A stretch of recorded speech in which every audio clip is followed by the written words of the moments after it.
Muchas gracias por los aplausos. La pregunta por el origen de la vida y la pregunta por el origen de los seres vivos lleva a cosas distintas. Y yo quiero, ahí está. Primero quiero decirles que hablo desde la escuela matrística, del arte y la ciencia del pensar epistemológico, porque no podemos hablar de lo ontológico, solamente podemos hablar de lo que hacemos. Bueno, yo quería apuntar un poco, dice, el futuro lo hacemos todos.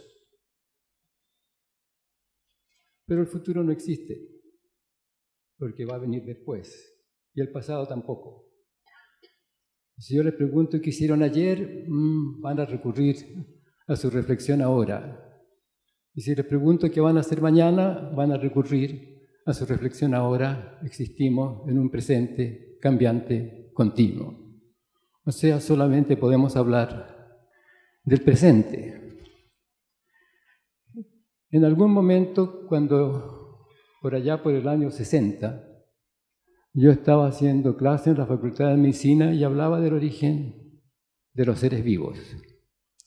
Y un alumno me pregunta, señor, ¿qué comenzó cuando usted dice que comenzaron los seres vivos hace 3.800 millones de años? ¿Qué usted puede decir ahora que los seres vivos comenzaron entonces? Las preguntas son muy interesantes porque traen consigo la respuesta. Porque me está diciendo, usted tiene que saber ahora algo que comenzó hace 3.800 millones de años y que se ha conservado hasta ahora para que usted pueda decir ahora que los seres vivos comenzaron hace 3.800 millones de años. Por lo tanto, me dediqué a preguntarme qué eran los seres vivos. Ahora, yo había tenido una relación con el tema de los seres vivos desde niño, porque por algún motivo circunstancial, a los 12 años me pregunté qué es lo vivo que muere. Los seres vivos mueren. Son entes discretos que ocurren y su ocurrir puede dejar de pasar. Y cuando el ser vivo muere, aparece un cadáver, que es una cosa completamente distinta. ¿Qué es lo que ocurre? Entonces, cuando este alumno me hace esa pregunta, yo me pregunto, ¿qué es? Yo tengo que saber ahora qué es un ser vivo. Y busco en los textos, estoy hablando de 1960, y si ustedes buscan los textos de 1960, los libros, era muy distinto a lo de ahora. Sí, se hablaba ya de los ácidos nucleicos, pero era muy distinto el pensar. Y se pensaba que lo vivo era algo muy difícil de entender, muy complejo, y que tal vez no se entendería nunca. Pero como la literatura no me decía lo que eran los seres vivos, me dediqué a visitar a un amigo bioquímico, su laboratorio, y a mirar las paredes. Las paredes son muy interesantes porque tienen cuadros, arte o afiches que revelan algo. Y en esa época, y posiblemente todavía, en las paredes de los laboratorios de bioquímica se representaban procesos metabólicos. La síntesis de la glucosa, la síntesis del ATP, la síntesis de los aminoácidos. Y si uno los mira bien, todos eran cíclicos. Todos procesos cíclicos. Por un lado entraban moléculas, por otro lado salían los productos, pero la dinámica era cíclica. Entonces pensé que los seres vivos teníamos que ser sistemas cíclicos, pero éramos individuos, entidades discretas.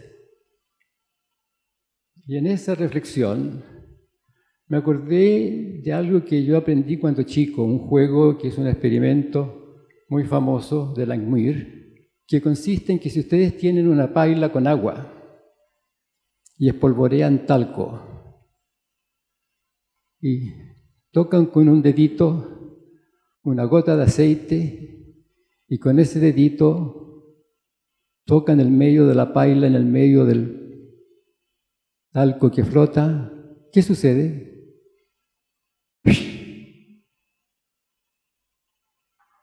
se produce una onda de expansión del talco. Y lo maravilloso es que Langmuir, yo solo leí cuando muchacho, a lo mejor cuando estaba empezando a estudiar medicina, es que lo que él muestra es que las moléculas de los ácidos grasos se disponen con la parte hidrófila hacia abajo, la parte no hidrófila hacia arriba, en una capa monomolecular, solitas, espontáneamente. Y me fui dando cuenta de que los procesos naturales son espontáneos. Nosotros somos seres maravillosamente espontáneos. No somos fabricados, no somos robots, no hemos sido diseñados. Si hemos surgido, ¿como qué? Como redes de procesos cíclicos, metabólicos, cuyo resultado somos nosotros mismos. Si uno le pregunta a la mamá si se preocupa, o mejor dicho, el niño le pregunta a la mamá, ¿por qué tengo que comerme los porotos? Y la mamá le dice, porque te alimentan. ¿Qué pasa con los porotos, mamá? Se meten adentro tuyo, se disuelven y se entran, y en tu propio cuerpecito, con ellos hace tus huesitos, tus músculos. Ah, mamá, o sea, yo me produzco a mí mismo. Sí, claro. ¿Soy autopoyético? Sí, autopoyético. Te produces a ti mismo. Pero más aún, si es aparente, para nosotros nos daremos cuenta que lo que está en juego son moléculas. O sea, somos sistemas moleculares que nos producimos a nosotros mismos. En una red de procesos cíclicos, el resultado del operar de cual es un ser vivo. Un sistema autopoyético molecular que se produce espontáneamente a sí mismo. ¿Y la energía? Sí, claro, yo estudié sobre las moléculas ricas en energía, el ATP. Yo me preguntaba cómo opera. Y si ustedes miran cómo opera el ATP, es bien interesante y seguramente todos lo saben, así que discúlpenme. En el fondo no pretendo decirles nada nuevo, sino que invitarlos a un camino reflexivo. Cuando una molécula de ATP se encuentra con una molécula de glucosa, ¿qué pasa? Cambia la estructura de la glucosa. Y al cambiar la estructura de la glucosa puede participar en reacciones que antes no podía participar a temperatura ambiente. Nosotros decimos que el ATP está rico en energía. Y no es energía lo que está en juego, sino que estructura. Cambia la estructura molecular. Y eso tiene que ver con el pensar epistemológico, porque estoy pensando y reflexionando sobre las condiciones de posibilidad de esto que nos preocupa, que somos nosotros mismos, los seres vivos. Ahí dice, el ser vivo surge como un sistema autopoyético molecular mínimo en la forma de alguna bacteria primigenia. Eso tiene que haber ocurrido espontáneamente. Porque resulta que en tanto somos sistemas moleculares, lo externo que incide sobre nosotros no especifica lo que nos sucede. No podemos hablar de una realidad como algo externo que nos afecta. Solamente puede gatillar en nosotros cambios determinados en nuestra hechura. Yo estudié en algún momento, en la década del 60, el tema de la percepción, preguntándome cómo el mundo externo le informa al ojo, de modo que el ojo procesa la información y el organismo genera una conducta de la distinción de algo. Pero resulta que lo externo no especifica lo que pasa en el ojo. Gatilla cambios estructurales en las células de la retina, en la membrana fotosensible de los fotorreceptores, y se genera una serie de cambios estructurales en todo el organismo. Y la pregunta es entonces, ¿cómo es que cuando esta cosa que está ahí afuera, que es una flor, yo digo, he ahí una flor? ¿O cómo es que si yo le presento a una rana, un gusanito, mejor dicho, pensemos normalmente una salamandra o una rana en el lugar donde ella vive, cómo es que cuando hay un gusanito allí, tira la lengua, lo toca, se le pega la lengua y se lo come? ¿Cómo pasa eso si lo externo no le puede decir a la rana lo que es? Cuando alguno de ustedes recibe un documento en que le dicen, ahí tienes toda la información que necesita, ¿cuántas veces lo leen y no entienden nada? Seamos honestos, muchas veces lo leemos y no entendemos nada. ¿Y qué tiene que pasar para que entendamos? Tenemos que conversar con el jefe, con el colega, y como resultado de esa conversación, entonces el documento va a hacernos sentido. Cuando la salamandra tira su lengua y captura una libélula, un gusano, ese fenómeno es el resultado de una historia. Una historia que tiene que ver con el origen de lo vivo. Fíjense que cuando surge la primera bacteria primigenia, si ustedes quieren ir a la luna, ¿de qué se preocupan? De una nave. Supongo que piensan que van a necesitar una nave. ¿Y qué quieren que lleve la nave? Alimento, oxígeno, presión, idealmente un sistema de radios que le permita estar conectados con la Tierra. Se llevan su nicho ecológico. ¿Y qué es el nicho ecológico? El ámbito relacional en el cual el ser vivo vive. De modo que cuando se originan esas bacterias primigenias, se origina con ellas el nicho ecológico. Hablamos como si los nichos ecológicos estuviesen ahí y que los organismos los ocuparan. No pasa así. Los organismos se deslizan en su vivir en la conservación de su coherencia con un nicho ecológico que va cambiando con ellos. Es fácil de darse cuenta. Si ustedes van de paseo con un amigo o con una amiga y se detienen a contemplar el paisaje, cada uno ve algo distinto. ¿Y con qué tiene que ver lo que ve? Con él. O sea, uno se mueve con su nicho ecológico, porque ese nicho ecológico surge con uno. De modo que cuando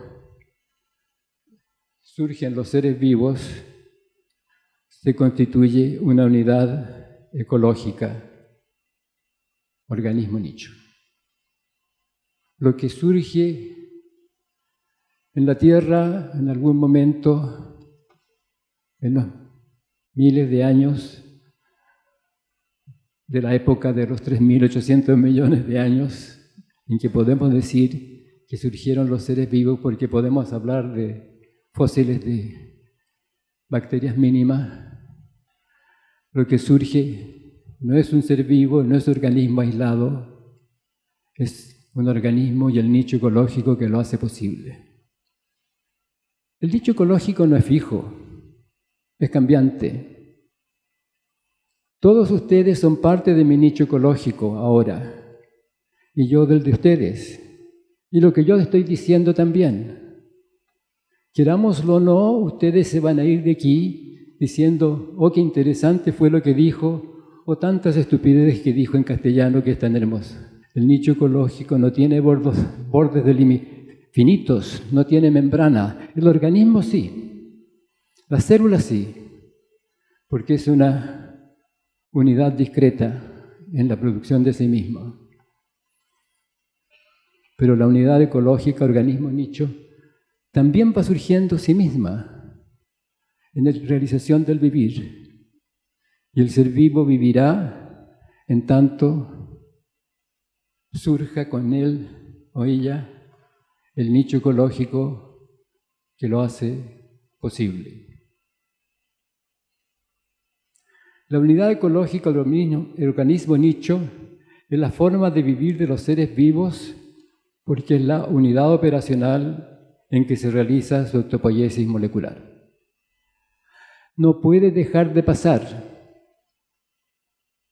Si pensamos en todas las cosas que sabemos de la física cuántica, molecular, submolecular, metamolecular, sabemos que confiamos en lo que nosotros en matrística llamamos la inercia fundamental. ¿Y qué es la inercia fundamental? La confianza que tenemos en que lo que está ocurriendo seguirá ocurriendo a menos que otro ocurrir interfiera con él. No, yo seguiré haciendo mi charla hasta que pase alguna cosa que interfiera con mi charla y ahí se acaba, y confiamos en eso. Y eso pasa por la naturaleza de los fenómenos moleculares, por la naturaleza de los fenómenos físicos, moleculares, supramoleculares, submoleculares, cuánticos, porque en el fondo nada sucede de cualquier manera. Hablamos de los procesos probabilísticos, cuánticos, y hacemos cálculos de probabilidades, pero para hacer un cálculo de probabilidades operamos en la confianza de que hay un determinismo estructural fundamental que no conocemos, que no sabemos cómo es, y a través de experimentos a lo mejor podemos describirlo en un ámbito de coherencias estructurales que se conserva en forma espontánea. Los seres vivos existimos en unidades, organismos nicho, que constituyen en su reproducción sistémica. ¿Qué es la reproducción sistémica? Bueno, yo les voy a mostrar un fenómeno de reproducción sistémica. Señoras y señores, aquí tengo una hoja de papel. Voy a reproducir sistémicamente la hoja de papel.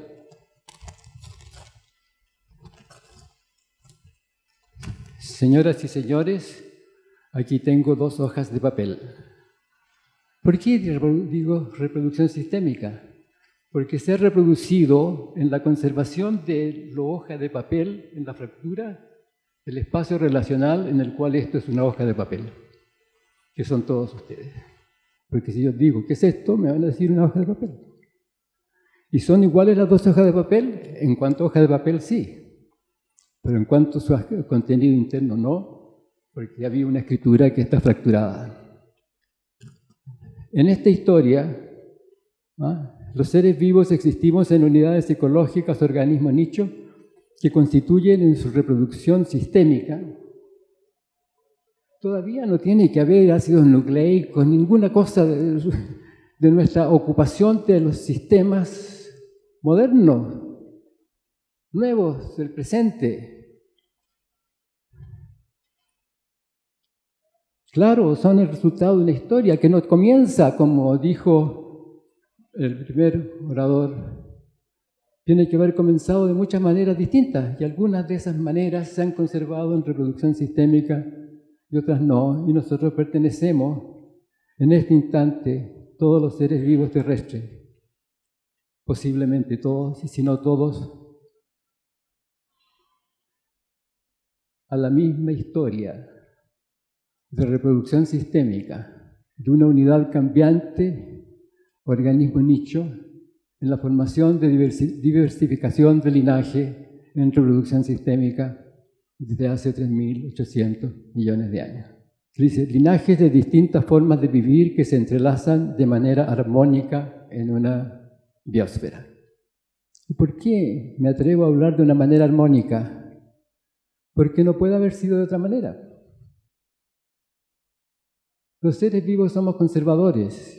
¿Qué conservamos? El vivir, modos de vivir, de distintas maneras. La preocupación ecológica está en que sabemos que si sacamos en un ámbito de la biosfera un organismo particular, se altera todo. porque están todos entrelazados. Y en nuestro convivir nos entrelazamos y nos transformamos de manera coherente. Al modo de ocurrir de la historia evolutiva de los seres vivos, lo llamamos deriva natural. Darwin se encontró con el tema, pero no lo pudo plantear así, porque él vivía en un momento que tenía dos características. Una, se pensaba, y él pensaba, y la historia de los viajes y los descubrimientos en esa época mostraba que los organismos parecidos a los que se conocían en Europa vivían en América y Asia de maneras distintas. Y se pensaba de que el nicho ecológico estaba ahí y que se tenían que adaptar a nuevos nichos ecológicos. Pero los organismos no se adaptan a nuevos nichos ecológicos. Se deslizan en la conservación de la adaptación, en la conservación del vivir, y el nicho ecológico cambia con ellos. Fíjense qué interesante. No estamos adaptándonos a, sino que nos deslizamos como esquiadores. Si ustedes esquían, saben perfectamente a qué me refiero.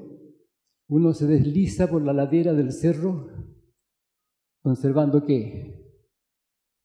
El equilibrio. Va cambiando su forma, su postura, y va cambiando su nicho ecológico porque va cambiando con él lo que ve y lo que hace. Y se desliza conservando, según su sensorialidad, el equilibrio. Los seres vivos nos deslizamos en nuestro vivir, conservando el vivir, el bienestar, y cuando el bienestar no se conserva, nos enfermamos. Y si no recuperamos el bienestar, nos morimos. Cuando el médico lo atiende a uno por una herida, ¿es el médico el que lo cura a uno? No, ayuda a que nos curemos, solos, en nuestra autopoiesis molecular.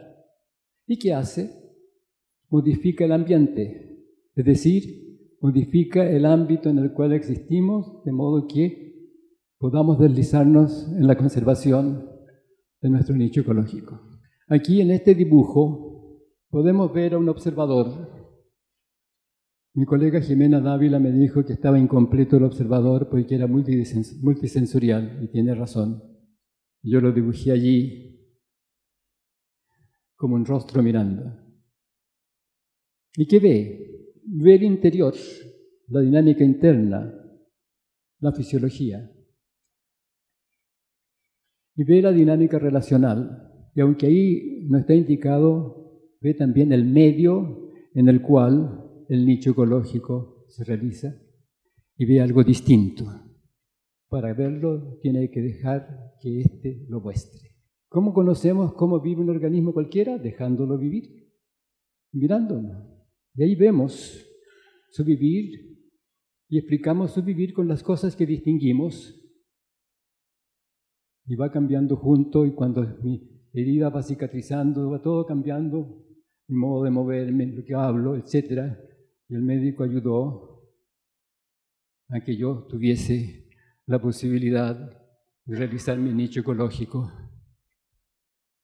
en la corporalidad, en el ámbito fisiológico, en el ámbito psíquico. Los seres vivos nos transformamos juntos, formamos comunidades, y en este transformamos, ahí faltan dos flechitas entre A y B, porque esas flechitas no tienen carácter semántico, son encuentros estructurales, gatillan cambios estructurales. Y lo que ocurre en el espacio relacional, y lo que está ocurriendo ahora, está ocurriendo en ese espacio relacional en el cual estamos interactuando y gatillándonos, porque ustedes me gatillan a mí también. Veo la postura, los rostros, están atentos, no están atentos, están contentos o molestos con lo que está pasando, sin duda. Pero todo eso es parte de lo que ustedes muestran de su nicho ecológico, que pasa a ser parte de mi nicho ecológico, porque sigo conservando mi vivir. Y si en este transformarnos juntos surgimos los seres humanos en la historia, en una familia ancestral, en la cual surge el lenguaje como un modo de convivir, no como un modo simbólico de referirnos a una realidad de la cual no podemos hablar, sino como un modo de coordinar nuestros sentires, nuestros haceres y nuestras emociones. ¿Qué está pasando aquí? Estamos interactuando en ese ámbito. Y en ese ámbito, en el lenguaje, los seres humanos podemos hacer una cosa maravillosa. Podemos reflexionar. Y esto tampoco es tan extraordinario porque lo aprendemos desde niños. Hay dos preguntas fundamentales que los niños hacen. Una que hacen los niños y otra que hace la mamá o el papá. La pregunta fundamental de los niños es ¿cómo se hace, mamá, papá? ¿Cómo se hace? Y muestra que lo quiere hacer bien. Y la pregunta fundamental de la mamá es Humbertito, ¿te das cuenta de lo que estás haciendo? Fíjense, es una pregunta maravillosa. Lleva la mirada sobre sí mismo, sin hablar de sí mismo, de mirar el espacio de realización de su vivir. Y el niño dice, ay mamá, no me había dado cuenta, estaba pisando el dibujo de mi hermano. Voy a terminar todo esto en la historia de los seres vivos, en la deriva natural, la transformación coherente de la biosfera pasa espontáneamente, sin requerir ninguna noción de significado, de emoción, de información, de propósito. Pero cuando aparecemos los seres humanos, aparece la reflexión. Y en la reflexión aparece la mirada sobre sí mismo, sobre lo que uno hace, y aparece la posibilidad de escoger. ¿Y qué escogemos? Algo escogemos según lo que queremos conservar. Y nuestro verdadero tema en relación al futuro es cómo queremos vivir ahora como seres que reflexionamos y podemos escoger lo que escogemos o no escoger lo que decimos que queremos escoger. En el acto fundamental del humano, que es el conversar reflexivo. ¿Qué queremos conservar ahora de modo que el futuro resulte como nosotros quisiéramos que resulte? Muchas gracias.